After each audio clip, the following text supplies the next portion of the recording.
Bismillahirrahmanirrahim. Assalamualaikum warahmatullahi wabarakatuh. Alhamdulillahilladzi arsala rasulahu bil huda wa dinil haqq liyudhhirahu 'ala dini kullihi wa kafa billahi shahida. Asyhadu an la ilaha illallah wahdahu la syarika lahu wa asyhadu anna Muhammadan 'abduhu wa rasuluhu la nabiyya ba'dahu.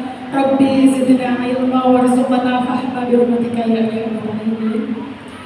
Alhamdulillah, segala puji bagi Allah Subhanahu wa taala yang telah melimpahkan rahmat karunia sehingga kita di suasana Ramadan yang rasanya pengen di akhirnya nanti dipenuhi dengan jadi mendapatkan derajat takwa, amin amin. Dan insya Allah ini salah satu agenda yang insya Allah menghadirkan ketakwaan di antara kita semua, amin amin.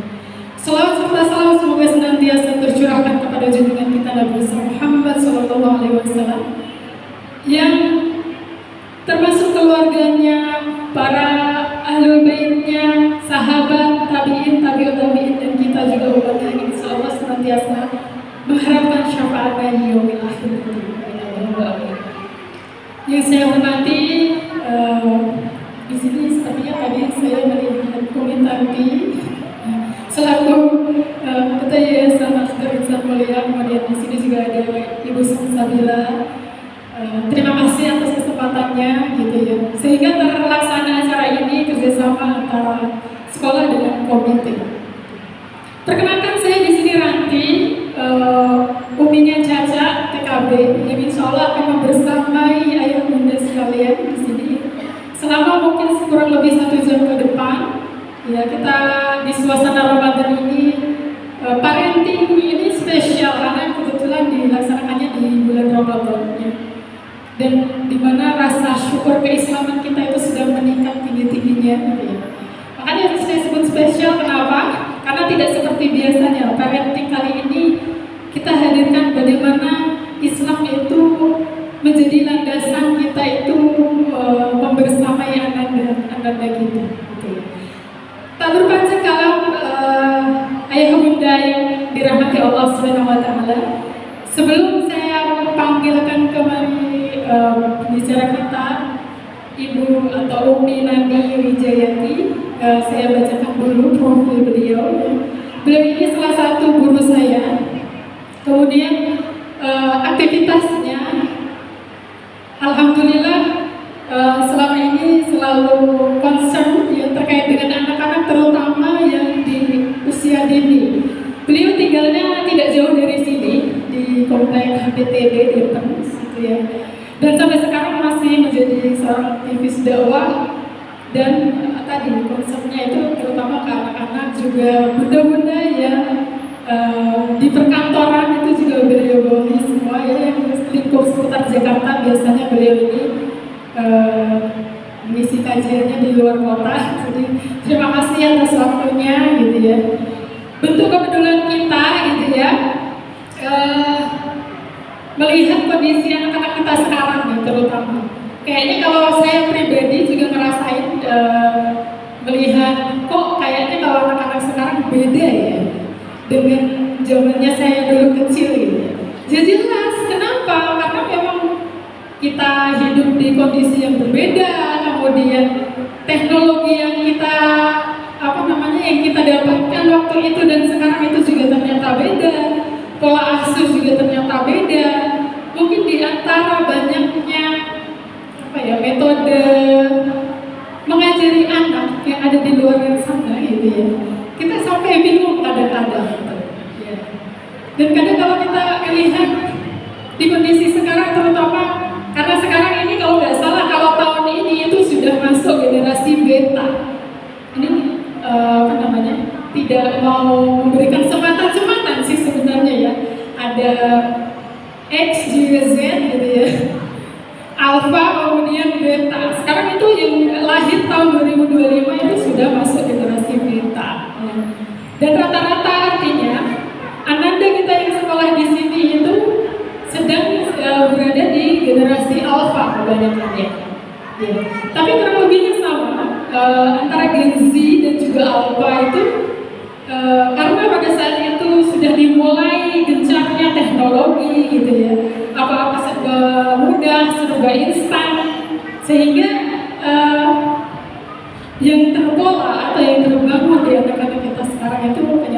jadi berbeda dengan kita dahulu. Mari kita sambut sekalian Umi Nadia Wijayati ke atas ini. Tafadhali masyhura.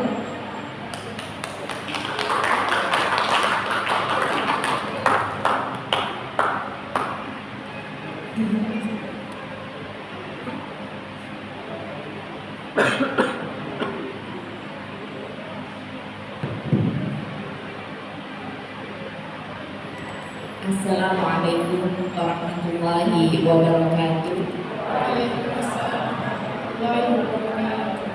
Alhamdulillahirabbil alamin. Wassalatu wassalamu ala asrofil anbiya'i wal mursalin wa ala alihi wa ashabihi ajma'in wa man tabi'ahum bi ihsanin ila yaumiddin, amma ba'du. Raditu billahi rabbil islam dinan wa bi Muhammadin nabiyyan wa rasulah wa bi zidna ilma warzuqna fahma. Allahumma alhimni rusydi wa a'inni min syarri nafsi. Allahumma arinal haqqa haqqa warzuqna ittiba'ah wa arinal batila batila warzuqna istinabah. Insyaallah, alhamdulillah, puji syukur kehadirat Allah Subhanahu wa taala yang telah memberikan nikmat kepada kita semua. Insyaallah sampai detik ini Allah karuniakan iman, Islam, sehat, kelapangan hati untuk terus mendampingi ananda tercinta di sekolah maupun di rumah. Masya Allah, ini adalah nikmat yang luar biasa yang tidak bisa digantikan dengan berapapun jumlah harta di dunia ini. Dan saya merasa bersyukur bisa diundang di Al-Akbar ini. Yang saya hormati Ibu Ketua Yayasan Umi Tanti ya. Saya baru kenal hari ini Ibu Direktur, Ibu Salsabila, Ibu Kepala Sekolah TK, Ibu Kepala Sekolah SD, Ibu Kepala Sekolah SMP, dan juga tadi disebut Bapak Kepala Sekolah Inklusi ya. Dan mungkin Bapak Ibu, wali murid semua dari siswa-siswi Akhdar Insan Mulia yang saya hormati dan saya sayangi semuanya. Masya Allah. Ibu-ibu, kita semua pertama kali mengenal cinta itu pasti dari orang tua. Tidak ada satupun manusia di dunia ini yang tidak mengenal cinta dari orang tuanya. Itulah kenapa Rasulullah sangat menganjurkan kepada kita semua untuk menjaga rasa cinta, kasih sayang itu kepada ananda sepanjang hayat mereka.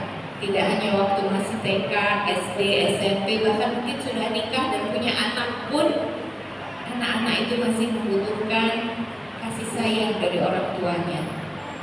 Kasih sayang dari orang tua ini adalah hal yang paling membuat bahagia, paling membuat bangga, bahkan mungkin menjadi pengantar kesuksesan bagi ananda. Insya Allah. Sore ini perkenankan saya sedikit sharing karena di sini semua adalah ibu dan bapak-bapak yang tentu sudah punya pengalaman juga dalam mengasuh, menyayangi anak di rumah maupun di sekolah. Kita coba sama-sama untuk menambah sedikit ya, atau mengingat kembali apa yang dipesankan oleh Rasulullah SAW di dalam mendidik anak-anak kita, termasuk dalam perkembangan zaman yang mungkin tidak kita bayangkan dahulu akan terjadi seperti ini. Makanya saya ambil tema judulnya itu bahasa cinta ayah bunda untuk ananda tercinta. Jadi gak ada lagi Gen X, Gen Y, Gen Z, Gen Alpha. Walaupun ini adalah tantangannya ibunda dan ayah anda hari ini adalah mungkin putra putrinya adalah sedikit Gen Z dan banyakannya Gen Alpha ya. Kalau saya, karena saya generasi X, anak-anak saya rata-rata adalah Gen Z. Dan alhamdulillah sekarang mereka sudah selesai di perguruan tinggi, yang bungsu juga sudah ada di perguruan tinggi. Dan saya tidak membayangkan dahulu gimana caranya mengantarkan mereka itu sampai bisa melewati masa-masa sulit mereka untuk melewati jenjang pendidikan yang cukup panjang dari TK, SD, SMP, SMA dengan seluruh masalah yang kita hadapi. Saya kira bunda-bunda nih yang paling bisa punya catatan banyak tentang anandanya. Bagaimana mogok di sekolah, bagaimana punya masalah dengan teman, dengan guru, dengan pelajaran dan sebagainya. Maka di atas semua itu, di atas masalah-masalah yang dihadapi oleh ananda kita punya satu ya, senjata yang tetap bisa kita gunakan untuk mengantarkan kesuksesan mereka, yaitu bahasa cinta. Ya, ibu-ibu sekalian, Rasulullah SAW dalam sebuah hadisnya menegaskannya, laisa minna, bukan termasuk golonganku, man lam yarham shaghirana, orang-orang yang tidak punya rasa sayang kepada anak kecil. Nah, Rasulullah sudah menegaskan seperti itu. Artinya setiap kita sebenarnya fitrahnya Allah berikan rasa cinta, rasa kasih sayang itu kepada anak-anak kecil. Jadi kalau ada orang dewasa yang tidak punya rasa sayang kepada anak kecil, ini punya indikator ada fitrahnya yang terganggu. Ada fitrahnya yang terganggu yang membuat dia tidak bisa menyayangi anak kecil. Karena sesungguhnya Allah titipkan rasa cinta itu kepada setiap manusia, ya, kepada anak kecil ini. Nah, maka kita perlu punya perhatian yang sungguh-sungguh supaya jangan sampai kita termasuk apa yang dikatakan oleh Rasulullah SAW, baginda yang kita cintai sebagai pembawa hudan petunjuk untuk kita semua ini, tidak masuk ke dalam golongan mereka hanya karena kita tidak bisa menyayangi anak kecil, terutama anak-anak tercinta kita sendiri, darah daging kita sendiri. Demikian juga Bapak Ibu guru yang di sekolah, mudah-mudahan Allah berikan rahmat yang besar untuk bisa punya rasa cinta kepada siswa-siswinya, karena itulah modal utama pendidikan. Pendidikan dengan cinta, pendidikan dengan kasih sayang, ya. Kemudian ada pendapat Imam Asyuyuti dalam Bulughul Hadis menyampaikan sabda Rasulullah SAW yang diriwayatkan oleh Imam Abu Ya'la dari Aisyah, inna fil jannati, di surga itu ada darul, ada satu tempat yuqalu laha darul fah, yang dikatakan darulnya namanya darul fah, rumah kegembiraan. Rumah kegembiraan la yadkhuluha, tidak akan bisa masuk ke dalam rumah kegembiraan itu illa man faraha sibih, kecuali orang-orang yang suka dia membahagiakan, menyenangkan hati anak-anak kecil. Masya Allah ya. Jadi luar biasa rasa kasih sayang terhadap anak-anak kecil ini mesti kita jadikan sebagai motivasi kita, tidak hanya membuat mereka bahagia di dunia ini, tetapi juga kita bisa menempati satu tempat yang disediakan oleh Allah untuk orang-orang yang memang sangat menyayangi anak-anak kecil. Insya Allah ya. Nah, ayo bunda sekalian, seiring berjalannya waktu, ilmu pengetahuan, teknologi, ya, pengamatan terhadap cinta, terhadap ekspresi cinta, terhadap apa yang dimaknai cinta oleh setiap orang itu juga berkembang. Ya. Kita mengenal kalau dari tinjauan ilmu psikologi sejak tahun 1992 itu ada seorang psikolog Amerika ya, Gary Chapman, itu yang pertama kali meneliti apa sih sebenarnya yang bagi setiap manusia, baik anak-anak maupun orang dewasa, itu bisa mengerti bahwa itu adalah bentuk cinta dari orang lain ya. Dan mereka mengerti bahwa ketika dia menyayangi atau mencintai orang lain, dia mengekspresikannya itu seperti apa. Dan inilah yang kemudian dikenal dengan 5 love language ya. Ada 5 bahasa cinta. Bahasa cinta yang ini menjadi ilmu yang mudah-mudahan membuat kita jadi lebih bisa mudah untuk menilai apakah bahasa cinta kita ya kepada anak-anak, kepada pasangan, kepada keluarga, kepada siswa-siswi, kepada saudara-saudara kita sesama muslim, pada manusia pada umumnya ini kira-kira sudah tepat atau belum? Karena setiap orang sebenarnya bisa merasakan 5 bahasa cinta ini. Yang pertama adalah apa? Pertama adalah words of affirmation. Setiap orang itu dia akan merespon apa yang disampaikan oleh orang dari kata-katanya. Apa yang dia lakukan ketika orang kemudian mengafirmasi, yang menegaskan bahwa oh kamu baik, oh kamu pintar, oh kamu hebat, itu akan menimbulkan rasa cinta. Ya. Baik yang menyampaikan maupun yang menerima kata-kata itu, mereka mengerti bahwa itu adalah bentuk cinta. Itu makanya kenapa anak-anak kecil itu nggak perlu dia mengerti bahasa orang tua, ya.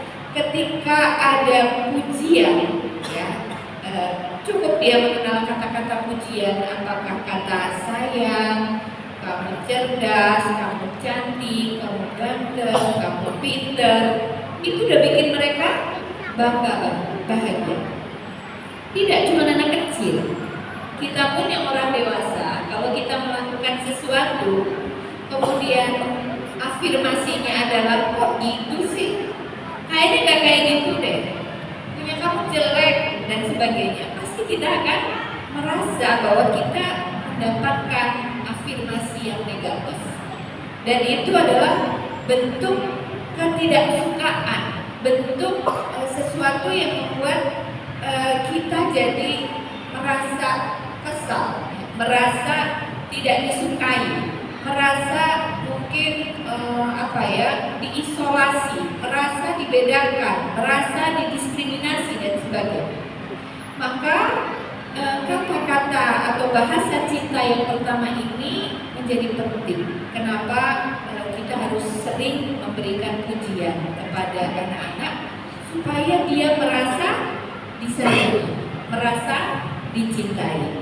Banyak kasus-kasus yang ditemukan kenapa anak-anak itu kemudian mereka suka cari perhatian atau melakukan aktivitas-aktivitas yang negatif atau dia berani melawan. Salah satu masalah yang dihadapi secara psikologis anak ini sebenarnya karena dia kurang pujian.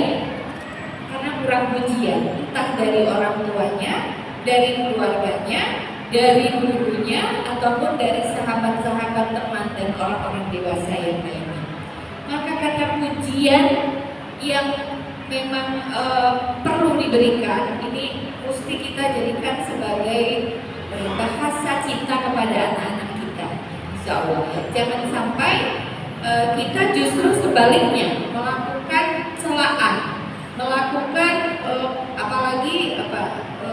ngejas, menganggap kamu nakal, kamu kurang usaha, kamu gak pernah belajar, kamu main HP mulu, kamu lupa waktu, kamu dan sebagainya. Ya. Itu adalah kata-kata yang ditangkap oleh anak-anak sebagai kata-kata yang ayah tidak sayang sama aku, salah dulu, aku gak pernah dikatakan aku tuh bisa melakukan sesuatu yang baik.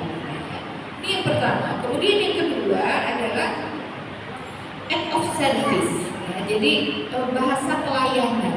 Setiap anak yang dilayani, setiap anak yang dia mendapatkan apa yang menyenangkan untuk dia, maka anak menangkapnya itu sebagai bahasa cinta. Pernah nggak anak-anak tuh sering pasti ya di rumah tuh kalau misalnya ayah aku beliin mainan baru dong, misalnya seperti itu. Kan kemarin baru dikasih mainan, udah minta mainan lagi misalnya ya. Dan ketika anak membutuhkan sesuatu atau menginginkan sesuatu, kemudian kita memberikan apa yang dia mau, pasti anak itu akan senang banget. Begitu juga kalau ke bundanya, bunda aku mau bekalnya makanannya ini dong, misalnya gitu ya. Ini artinya anak sedang membutuhkan pelayanan. Maka setiap pelayanan orang tua kepada anak itu ditangkap oleh anak-anak sebagai bahasa cinta ayah dan bundanya kepada dia. Walaupun pelayanan ini tentunya nanti kita harus tidak semua yang diminta itu harus dikasih, karena itu bentuk pelayanan yang justru akan merusak, ya, karena mereka menganggapnya tidak sekedar bahasa cinta, tapi apa yang aku mau pasti ayah dan bunda kasih, ya, bukan seperti itu. Maka perlu ada dialog yang dibuat untuk membuat dia tetap merasa dilayani, walaupun tidak langsung mendapatkan apa yang dia mau saat itu juga, ya. Nah, jadi pelayanan terhadap anak-anak ini rupanya terekam di dalam otak dan emosi anak-anak, psikologis anak-anak, bahwa ayah bundanya itu sayang kepada dia. Maka anak yang tidak pernah dilayani oleh orang tuanya atau minim sekali dilayani oleh orang tuanya, diajarkan untuk kemudian dia juga bisa melayani. Tidak cuma dia minta dilayani, tapi dia juga punya kemampuan untuk melayani dirinya, melayani saudaranya, melayani orang tuanya. Maka dia tidak akan mengerti tentang bahasa kasih sayang dalam bentuk pelayanan. Kemudian yang ketiga adalah bahasa physical touch atau bahasa sentuhan. Ya, kalau di bahasa pujian, apresiasi itu Rasulullah SAW luar biasa itu, ya, memesankan kepada setiap sahabat untuk sering, ya, memberikan pujian pada anak, ya. Bahkan anak yang melakukan kesalahan pun tetap dipuji hal positifnya, ya. Dinasehati hal negatifnya, tetapi dipuji hal positifnya, ya. Tetap ada pujian yang diberikan. Demikian juga pelayanan, luar biasa, ya.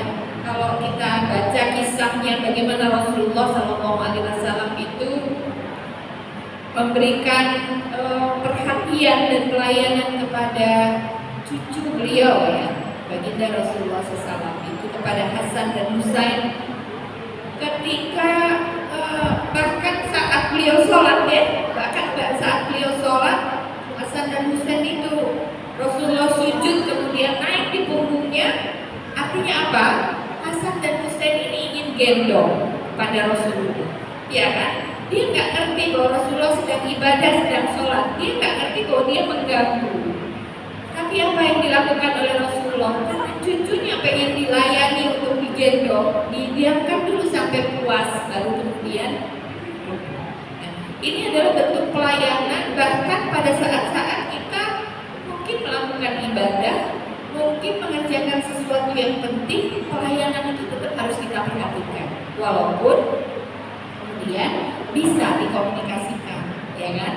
Itu bentuk pelayanan. Lalu physical touch ini, sentuhan itu ternyata membentuk hormon bahagia, ya.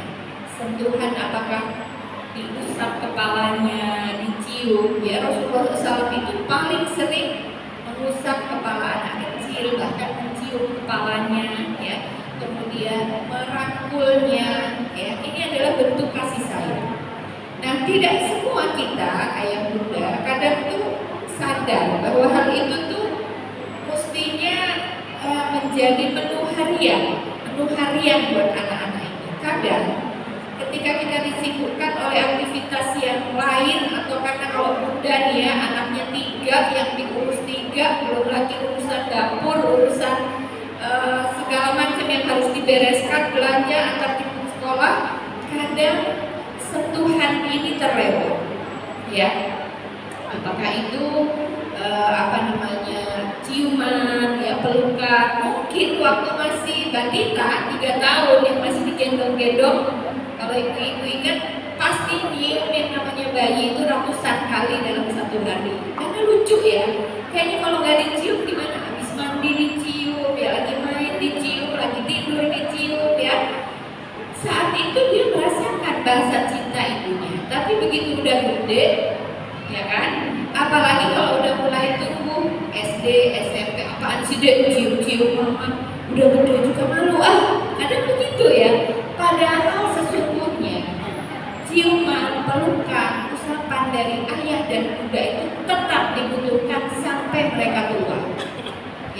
Jadi kebiasaan untuk apa istilahnya ya, dekat dengan anak ini harus dijaga sebagai salah satu cara kita untuk menjaga bahwa anak-anak kita ini mengerti bahwa orang tuanya itu tetap sayang ya, penuh dengan kasih sayang dengan bentuk itu.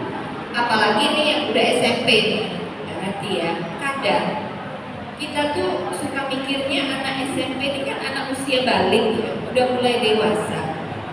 Kalau seorang anak laki-laki udah SMP atau SMA pengen nyium ibunya, rasanya ibunya kayak mas udah gede malu. Atau sebaliknya anak perempuan ya SMP SMA datang pulang, ayah aku mau peluk dong, aku mau cium dong.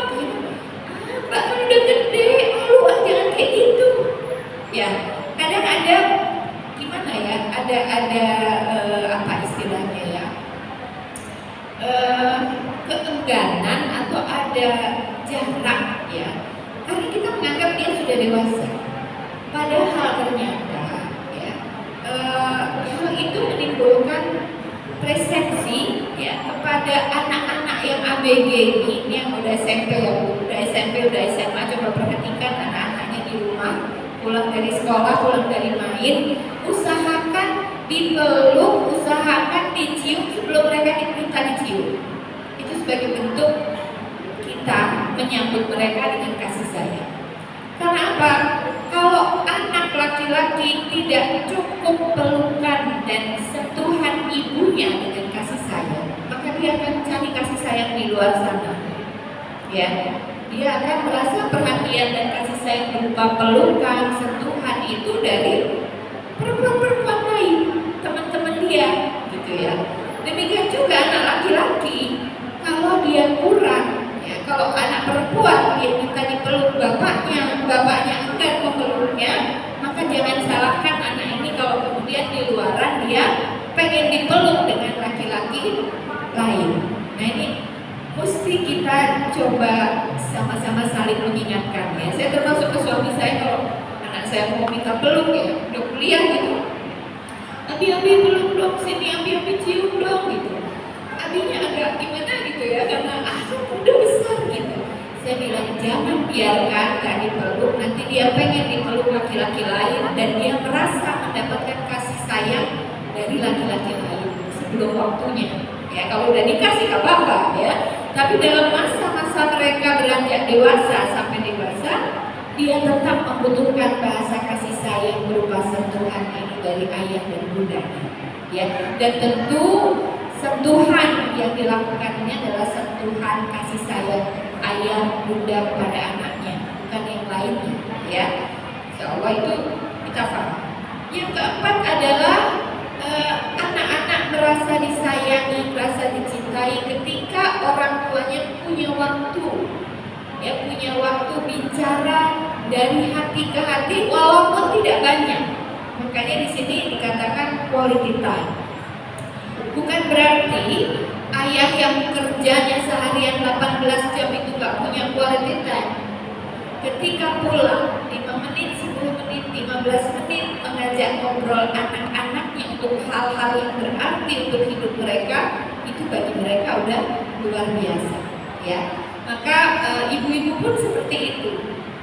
Kadang kalau ibu-ibu ini karena bersama anak-anak hampir 24 jam ya di rumah, kemudian mengantar ke sekolah, menemani di sekolah, jemput anak, ya pulang-pulang juga ketemu lagi. Kadang-kadang walaupun kita bersama dengan anak ini lebih banyak waktunya di rumah, kita lupa quality time dengan mereka. Ya, jarang mengajak ngobrol empat mata di kamar, gitu ya, menanyakan hal-hal yang jadi masalah mereka. Kita jarang mengagendakan pergi berduaan ke bakso hanya untuk ngomong kira-kira menghadapi masalah apa. Karena kita merasa sudah membersamai mereka, kita lupa untuk ada quality time khusus dengan masing-masing anak kita. Maka kita perlu menambah apa istilahnya ya, agenda kita untuk punya waktu dengan anak-anak.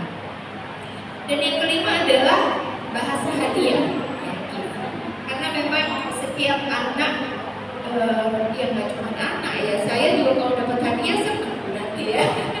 Siapapun, apalagi hadiah itu dari min haitsu la yahtasib, dari arah yang tidak disangka-sangka, nggak diharapkan, ya. Beda kalau kita minta hadiah, kita tahu hadiahnya dan kita berusaha untuk mendapatkan hadiah itu, dengan kita terima hadiah yang tidak kita duga, tidak kita sangka, tapi memang itu yang kita harapkan.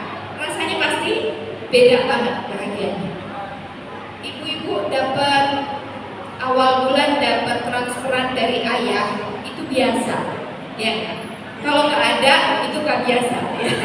Udah tanggal 1 belum transfer, udah tanggal 2 belum juga transfer, ya. Itu yang ditunggu-tunggu adalah hal yang udah biasa. Coba kalau tiba-tiba ya tengah bulan atau akhir bulan yang nggak biasanya kita dapat jatah uang belanja, tiba-tiba ada kado, ya, surprise. Pasti bahagianya itu beda banget, ya. Kalau di awal-awal bulan ya itu udah biasa aja karena itu sesuatu yang kita harapkan. Tapi beda kalau hadiah itu datangnya di saat yang tidak disangka, ya, di tempat yang tidak disangka, tapi mendapatkan sesuatu yang diharapkan, ya, luar biasa. Maka hadiah ini harus dijadikan sebagai siasat kita untuk memberikan surprise kepada anak-anak. Jadi kalau anak-anak minta sesuatu, ya, jangan langsung dikasih semuanya, ya. Simpan beberapa itu sebagai catatan untuk kita berikan sebagai hadiah. Ya, jadi itu bagian dari yang membuat bentuk kasih sayang itu berbeda. Ya.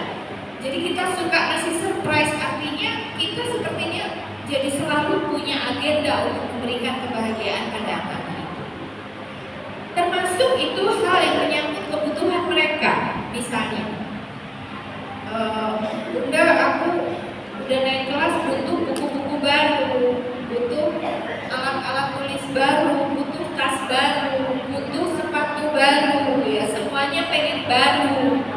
Kita tahu bahwa ini adalah kebutuhan mereka, tapi tidak harus semuanya dibelikan di saat yang sama di awal tahun itu untuk membuat semua yang dia butuhkan itu mendapatkan.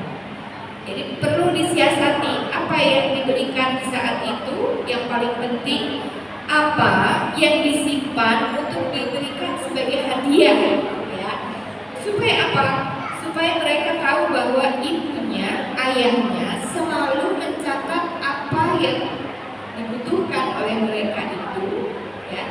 Bukan dengan cara misalnya aku mau ini, Bunda nggak punya uang, ayah belum punya uang, itu jawaban klise, jawaban yang klise. Padahal sebenarnya oke, udah catat ya itu sebagai sesuatu yang kamu perlu. Udah mulai rusak ya, udah mulai jelek ya. Oke, suatu saat kita nabung bareng ya, kalau sudah cukup uangnya kita akan beli. Nah, seperti itu ya. Jadi tidak dengan jawaban-jawaban yang justru seolah-olah kita menghindar dari apa yang dibutuhkan oleh mereka dengan alasan kita tidak punya uang. Walaupun betul memang kita tidak punya uang saat itu, ya, tapi bahasa cinta kita untuk memenuhi apa yang dia mau itu tetap harus ada. Bunda, memang tadi host mengatakan ya bahwa kita ini suka dibuat agak pusing ketika menghadapi zaman yang berbeda, sehingga memori kita itu selalu kita bawa ke zaman waktu kita kecil, flashback, ya. Kalau anak misalnya bermanja-manja gitu ya, susah disuruh, jawaban kita apa? Aduh Mbak, Mas, dulu ayah seusia kamu itu udah bantu kakek begini begitu. Dulu Bunda waktu seusia kamu udah bisa masak, udah bisa bantu belanja, udah nyuci piring, udah nyetrika, udah nyapu, udah ngepel dan sebagainya. Nah, ayah bunda sekalian, sesungguhnya Sunnatullah, Allah itu memperjalankan kehidupan manusia dari sejak Nabi Adam kepada Nabi Muhammad SAW ini dengan perubahan terus menerus. Gak mungkin kita ngomongin umat hari ini dengan referensi umatnya Nabi Nuh, dengan referensi umatnya Nabi Musa, dengan referensi umatnya Nabi Isa. Gak mungkin bisa ditarik lagi ke belakang. Demikian juga dengan anak-anak kita. Mereka terlahir dalam kehidupan zaman yang sudah ditemukan alat-alat digital, informasi yang begitu masif, yang tidak sama dengan zaman kecil kita dulu, yang kalau saya itu belum ada TV, adanya radio, itu pun satu radio yang sekampung bisa dengar gitu ya. Ada hiburan-hiburan yang biasanya itu harus pakai sound yang besar supaya orang juga merasa mendapatkan hiburan itu karena nggak ada alat.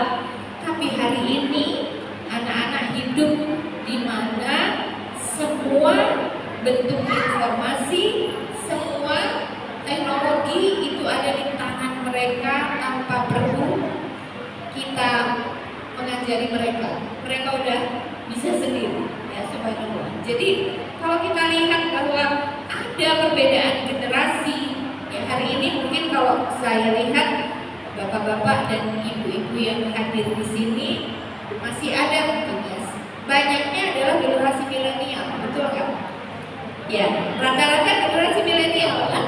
Iya, sedikit banget yang generasi X seperti saya, udah expired ya. Nah, alhamdulillahnya Bapak Ibu sekalian, kalau generasi milenial itu generasi yang sudah mulai mengenal digital ya. Jadi termasuk yang bisa mengikuti. Nah, sementara Ananda kebanyakannya adalah generasi alpha, generasi yang sejak bayi mungkin itu sudah diperkenalkan suara dari handphone. Betul nggak itu? Waktu lahir kita lagi repot masak biar nggak rewel, kira-kira disetelin apa? TV udah nggak ada, ya kan? HP aja dipilihkan lah itu, entah game, entah baby bus apa ya. Akhirnya mereka sejak dini banget, sejak balita, sejak dia bisa melihat, yang dia lihat itu adalah dari handphone. Maka jangan salahkan kalau kemudian mereka beranjak besar itu memiliki ketergantungan yang sangat kuat terhadap handphone, terhadap gadget. Ini yang suka jadi pusing. Maka bagaimana caranya supaya kita bisa menyelaraskan, menyeimbangkan supaya mereka itu tidak terbelenggu, tidak terikat terus, tidak dalam tanda kutip kecanduan gitu ya dengan gadget itu. Tentu kita perlu memberikan keseimbangan, kita perlu memberikan treatment ya. Kita tahu bahwa ketika kita menghadapi Gen Z dan Gen Alpha khususnya, mereka punya ciri yang khas ya. Yang pertama adalah serba digital. Dia tuh lebih tertarik untuk melihat, belajar, mendengar, merasa itu dari gadget dibandingkan belajar dengan yang lainnya, dengan buku, dengan guru, dengan orang tua. Dia akan lebih tertarik untuk belajar dari gadget. Mau belajar matematika, mau belajar nyanyi, belajar gambar, ya, belajar bahasa, belajar sains, itu semua sudah ada di gadget. Kalau zaman dulu, sebelum zaman digital, anak gak ngerti, nanya sama guru, nanya sama pak guru, nanya sama orang tua, bapak ibunya. Hari ini mereka gak perlu tanya. Selama ada gadget, mereka bisa mendapatkan jawabannya. Nah, itu yang membuat generasi serba digital ini perlu mendapatkan atensi yang lebih dari kita untuk menghargai cara dia belajar. Barangkali kalau kita dulu belajar dulu HP-nya ditaruh, emang betul caranya begitu. Nah sekarang mereka belajar itu dengan HP gitu ya. Maka tugas kita ketika mereka memang butuh ya serba digital, kita dekatkan supaya mereka belajar apapun yang positif itu memang salah satunya dari gadget. Tetapi kita juga perlu berikan ya pengalaman-pengalaman yang lain selain dari gadget. Dengan pengalaman-pengalaman yang langsung ya. Kalau belajar matematika dengan gadget asiknya seperti apa? Belajar matematika dengan buku dan dengan permainan asiknya seperti apa, itu harus mereka sama-sama rasakan. Itu bagian dari tugas kita ya, mendampingi mereka, mendampingi keasikan mereka itu dengan bentuk-bentuk keasikan yang di luar gadget, supaya mereka juga tidak merasa asing, merasa aneh. Kemudian yang kedua, Gen Z dan Gen Alpha ini dia maunya serba instan, betul? Maunya serba instan. Saya punya anak perempuan 4, Gen Z semuanya. Dari kecil saya biasakan kalau ke pasar saya bawa mereka itu, entah beli kue, beli mainan ke pasar tradisional. Kebetulan akhirnya waktu itu masih belum ada pasar online, ya. Masih mau. Mereka punya pengalaman belanja ke pasar itu cukup lama sewaktu SD. Tapi apa yang terjadi kalau sekarang diminta, nah tolong beliin telur ke pasar, kenapa nggak online aja sih, Mi? Ya, jawabnya seperti itu. Ya, sudah berubah. Karena apa? Karena dulu kalau saya lebaran ini Ramadan, saya ajak anak-anak ke Tanah Abang untuk memilih baju mereka sendiri, baju lebaran dari ujung ke ujung, dari lantai 1 ke lantai berapa, mereka asik dengan itu. Hari ini kalau ditawarin yuk ke Tanah Abang, ngapain? Online aja, ya kan? Nah, ini adalah bagian dari yang memang kemestian yang harus kita sadari, ada perbedaan. Gak bisa kita paksakan. Maka kita hanya perlu untuk mendampingi mereka, memilih cara yang aman, yang baik, ya, yang membuat mereka juga tetap waspada untuk tidak mudah ditipu misalnya, ya kan, kalau dengan online itu.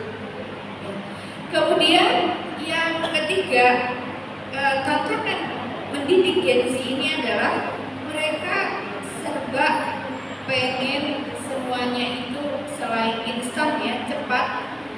Mereka pengennya lebih santai dalam melakukan aktivitas apapun, itu lambat banget. Ya, kayak seperti kita, susah untuk diajak cepat-cepat. Kenapa? Karena mereka pengen adanya keseimbangan. Belajar bagi mereka itu membutuhkan konsentrasi yang sangat berat hari ini. Karena apa? Karena mereka biasa scrolling, informasi itu cepat yang dia lihat. Begitu melihat guru menjelaskan di sekolah lama, ya, dia bosan, dia nggak mau, dia pengennya santai. Apalagi dikasih PR, wah itu udah agak rugi banget buat sekarang ya dikasih PR. Nah ini adalah tantangan yang harus kita carikan solusinya.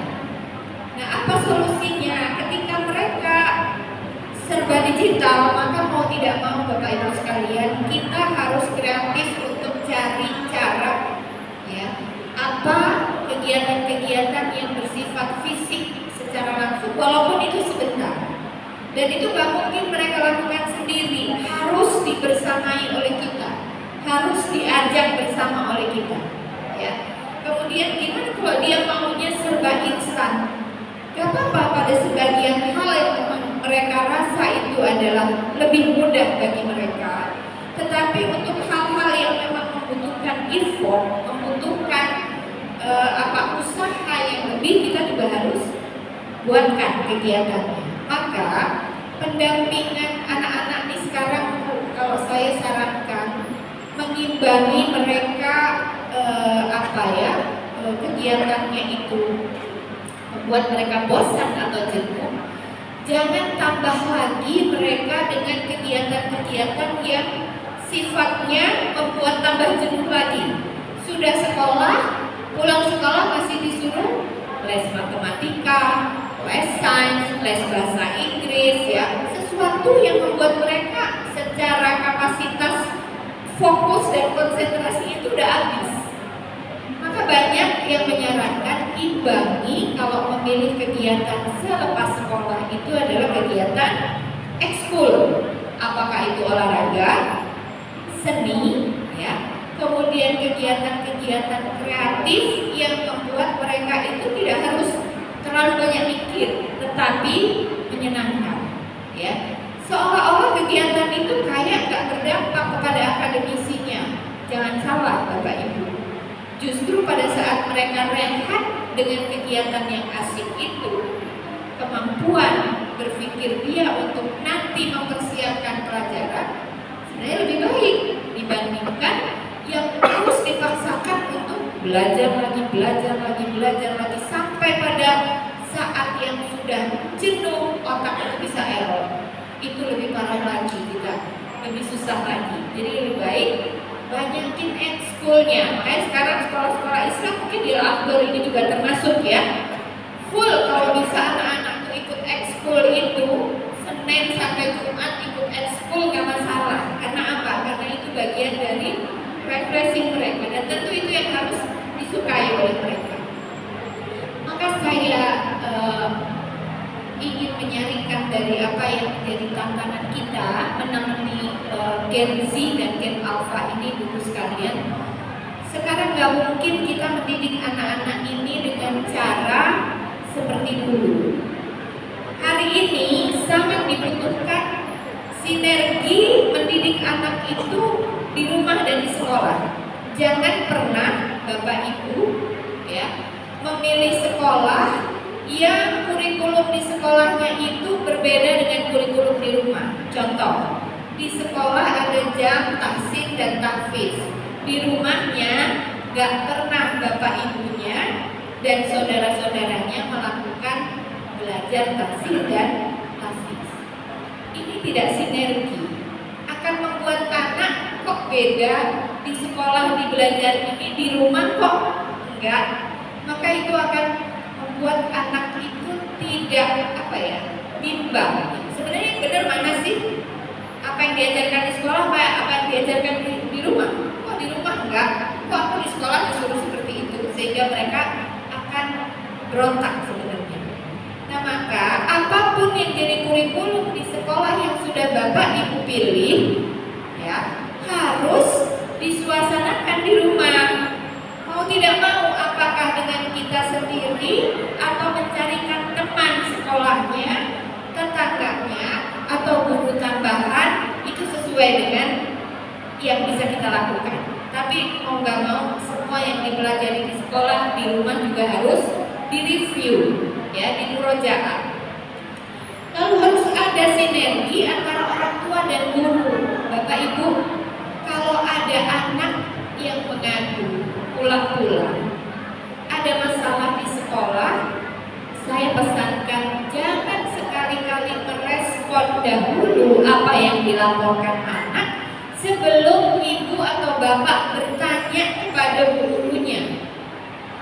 Ya, kalau tidak seperti itu, nanti akan ada kesalahan, ada miss. Karena bahasa anak dengan bahasa guru, bahasa orang dewasa dengan bahasa anak, itu bisa terjadi gap. Misalnya, anak nih di sekolah jatuh karena kebetulan main bola bareng temennya, tendang-tendangan, jatuh. Pulang-pulang ada luka, ngadu ke ibunya, aku jatuh ditendang temanku. Bisa jadi kamu lagi tendang-tendangan sama temennya main bola, ya. Kalau kita langsung merespon, siapa yang tendang? Itu si ini, gitu ya. Siapa itu? Itu yang begitu, emosi kita.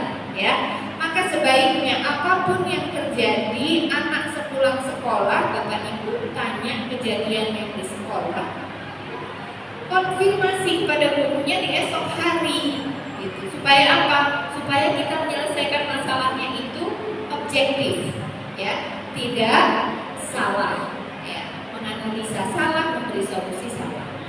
Nah, kemudian yang ketiga adalah kita semuanya harus fokus baik Bapak Ibu guru di sekolah maupun orang tua di rumah.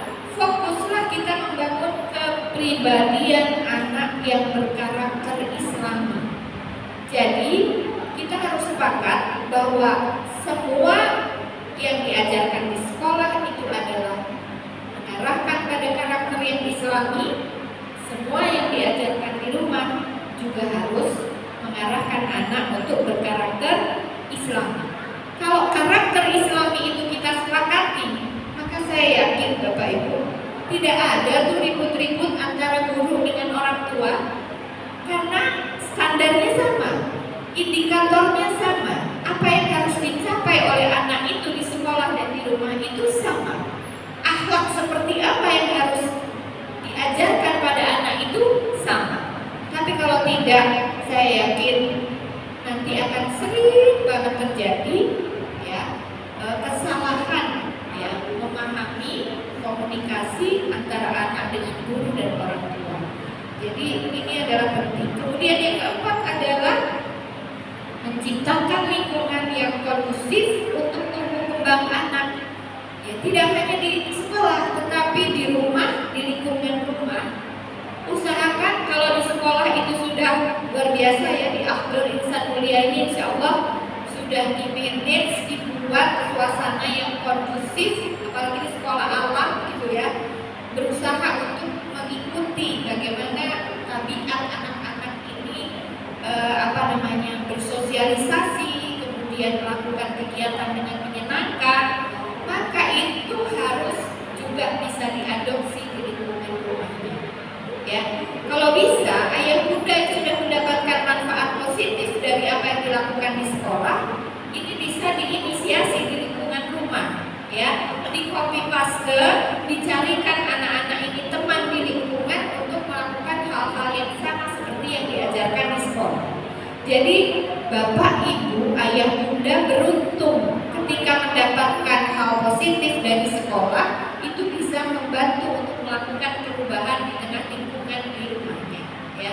Itu yang mestinya terjadi, sinergi antara sekolah dengan rumah, guru dengan orang tua, ya, kurikulum dan kegiatan yang ada di sekolah dan di rumah. Kemudian juga lingkungan yang kondusif itu memang harus kita yang membuatkan mereka, supaya apa?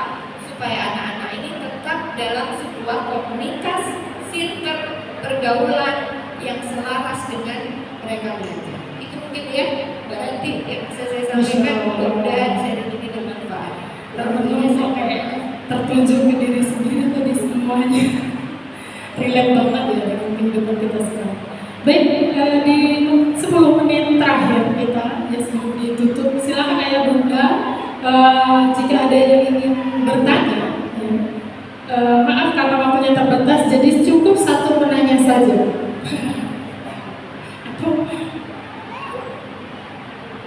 Oh iya, boleh, silakan. Silakan. Ada yang ingin ditanyakan? Kalau enggak nanti kesempatan ini saya ambil. Baik, ada di pojok bawah belakang, ya. Nanti tolong sebutkan nama dan pertanyaannya.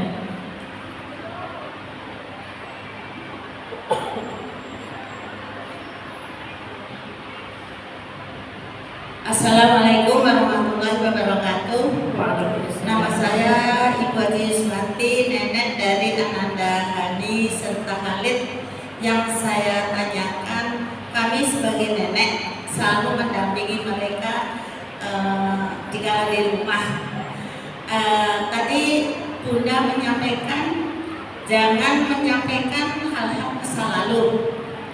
Tetapi yang saya lihat sehari-hari itu, menurut saya kadang ada hal yang harus kita sampaikan. Dulu nenek ngajarin mama kamu, bude kamu, om kamu tuh begini-begini, kamu ya bisa begini-begini gitu. Itu saya tanyakan, apakah apakah saya salah.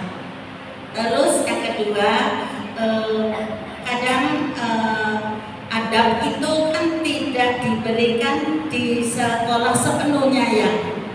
Ada hal-hal adab yang hanya sepele, tapi itu harus kita sampaikan.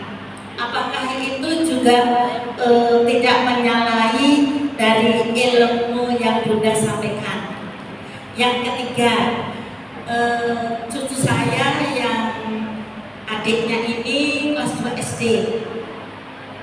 Kadang sering begini, umpamanya ada mainan atau makanan atau sesuatu hal, ini buat saya.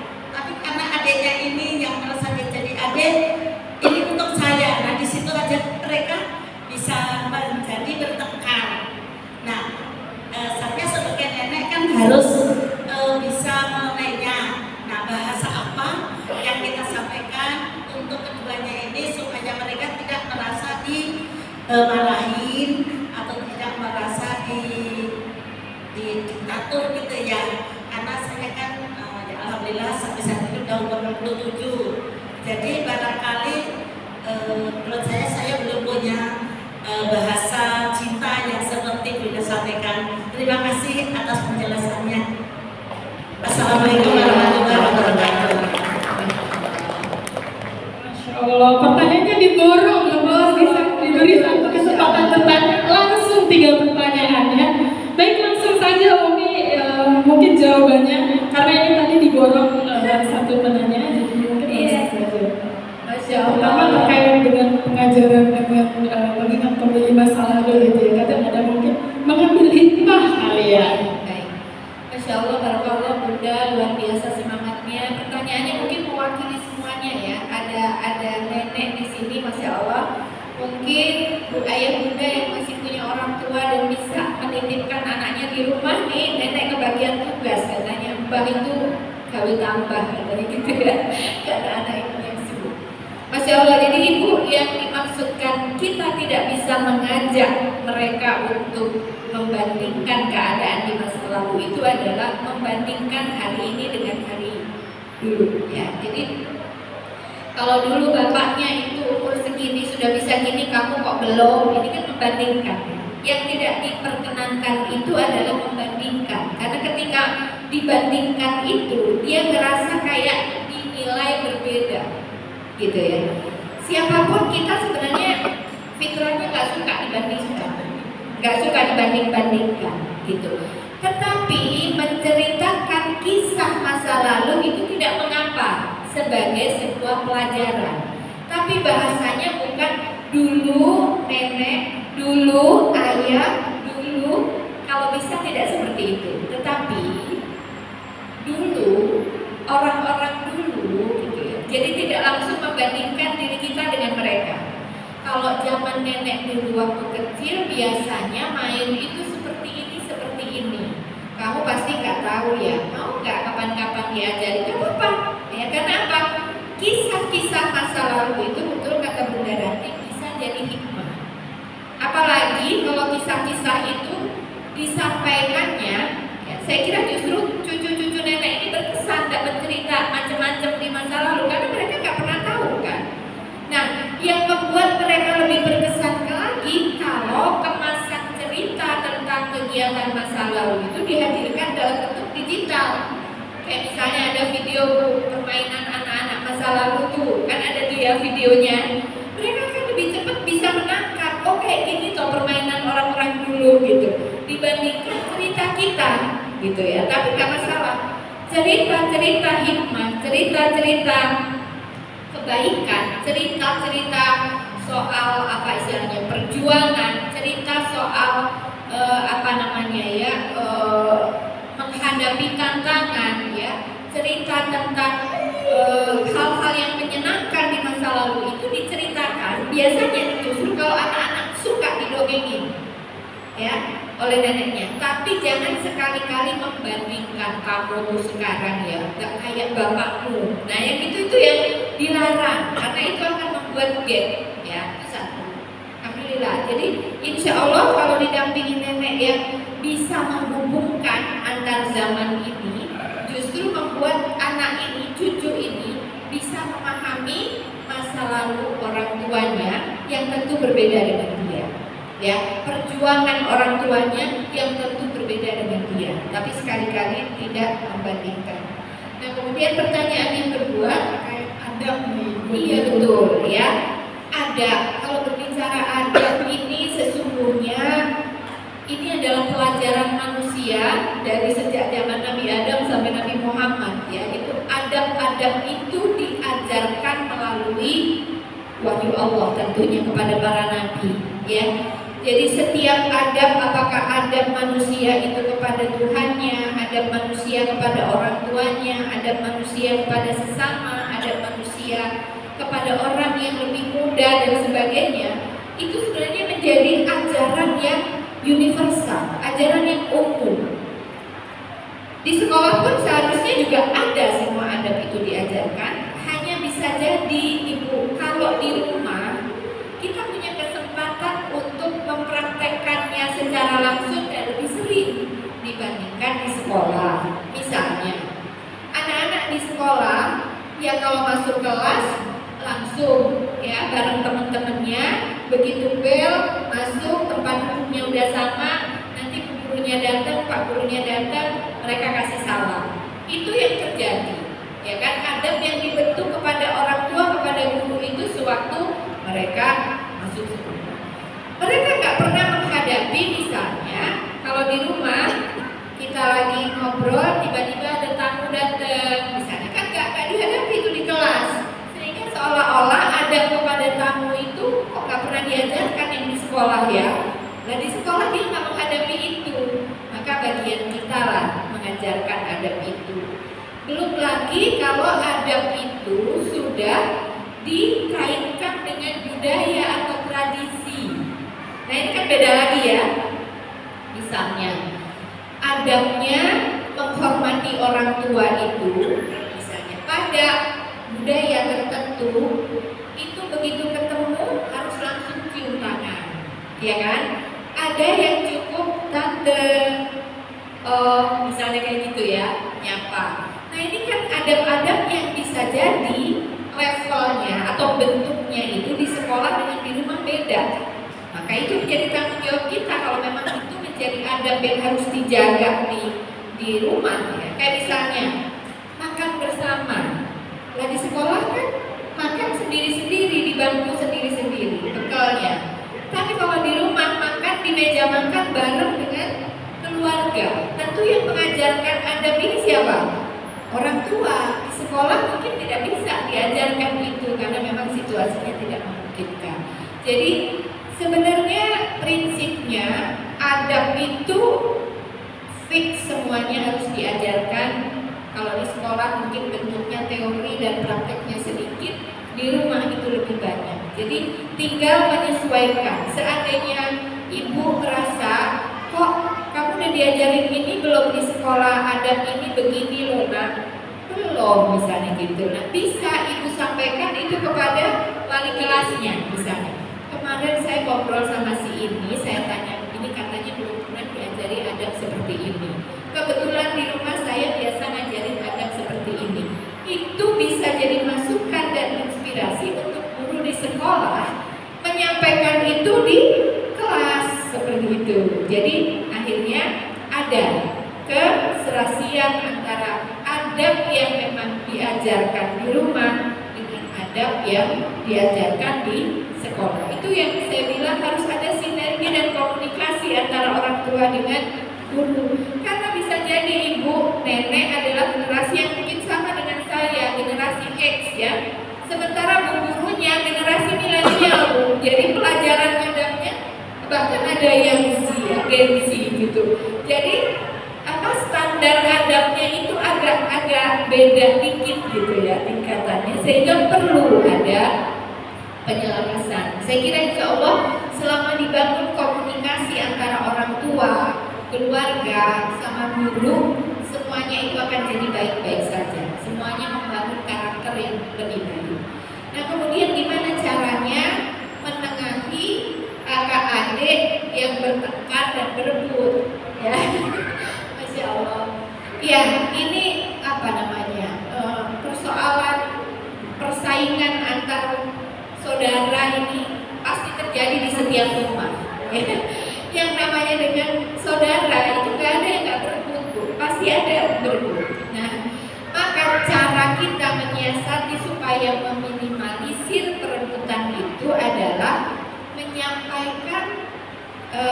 hal-hal yang disepakati gitu ya. Misalnya ketika makanan, kalau itu rebutan makanan, maka itu harus disepakati komunikasi.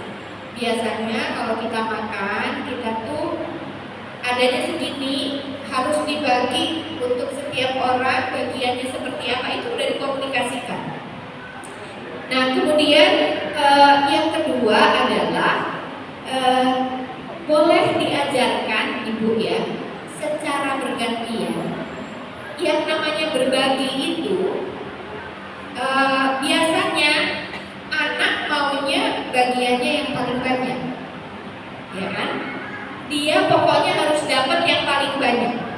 Nah sebenarnya kalau kita belajar pembagian di sekolah, gak ada kan Bu? 1 dibagi 5 itu yang 1/5-nya itu beda. Pasti semua sama. Ya kalau misalnya ini 1 bulatan dibagi 5, ya pasti bagian dari 1/5-1/5-nya ini sama, ya kan? Nah itu kita ajarkan bahwa berbagi yang benar itu adalah ketika setiap orang mendapatkan bagiannya itu sama. Nah maka kemudian yang harus dilatih, selamat datang adik-adik, Masya Allah, Subhanallah, nih habis dari acara dongeng ya, Masya Allah ya. Nah ajarkan Bu, saya coba mengajarkan untuk bergantian membagi. Kalau ada makanan ya, kita minta misalnya hari ini ada makanan kakak, tolong kakak yang pertama mencoba membagi sama besar. Tapi bagi yang membagi, dia ngambilnya harus paling belakang supaya dia tidak membaginya itu digedein untuk dia. Cara mengendalikan itu, gantian besok harinya ganti yang nomor 2, coba bagi sama besar supaya masing-masing dapat. Tapi yang membagi dia gilirannya ambil paling belakang gitu, supaya dia merasakan bahwa kalau dia nggak bagi sama, nih yang rugi dia, ya kan? Karena apa? Karena dia belakangan ngambilnya, bukan bagi terus dia ngambil yang paling duluan gitu ya.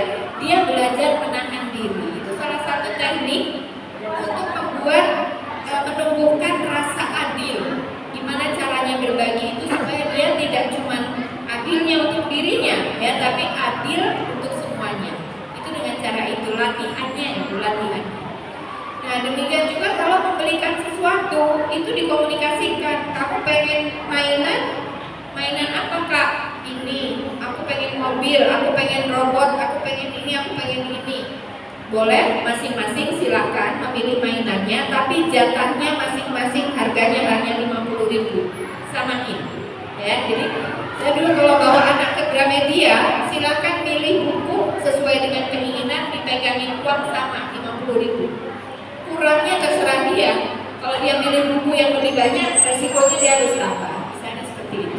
Dan alhamdulillah, barakallah ibu, nenek masih punya waktu memberikan kasih sayang yang luar biasa untuk cucu-cucunya. Mudah-mudahan itu jadi pengantar kesuksesan untuk cucu-cucunya ya.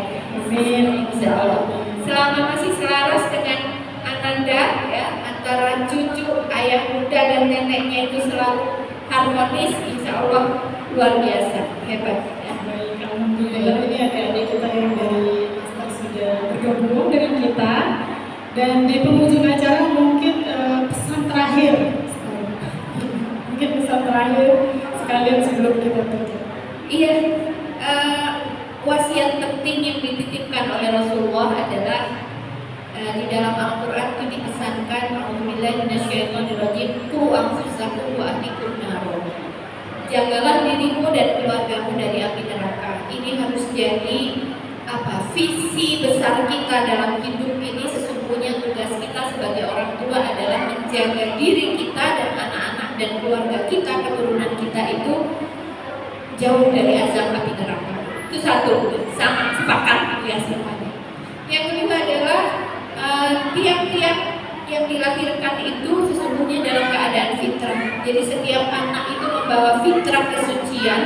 Mereka belum mengerti apa-apa, maka di tangan kita lah sebagai orang tua, apakah anak ini akan tetap iman Islamnya, ya, mereka memiliki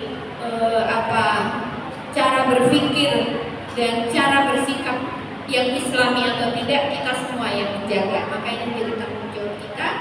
Dan terakhir adalah sebagaimana yang ada ditampilkan di surat An-Nisa ayat 5 ya, ayat 9 ya, dipesankan bahwa hendaklah kita takut kepada Allah ya, orang-orang yang kalau kita meninggalkan generasi di belakang kita ini dalam keadaan lemah, maka ini adalah satu warning, peringatan jangan sampai masa proses pendidikan anak-anak kita dari tingkat TK, SD, SMP, SMA ini tidak membuat anak-anak ini jadi kuat.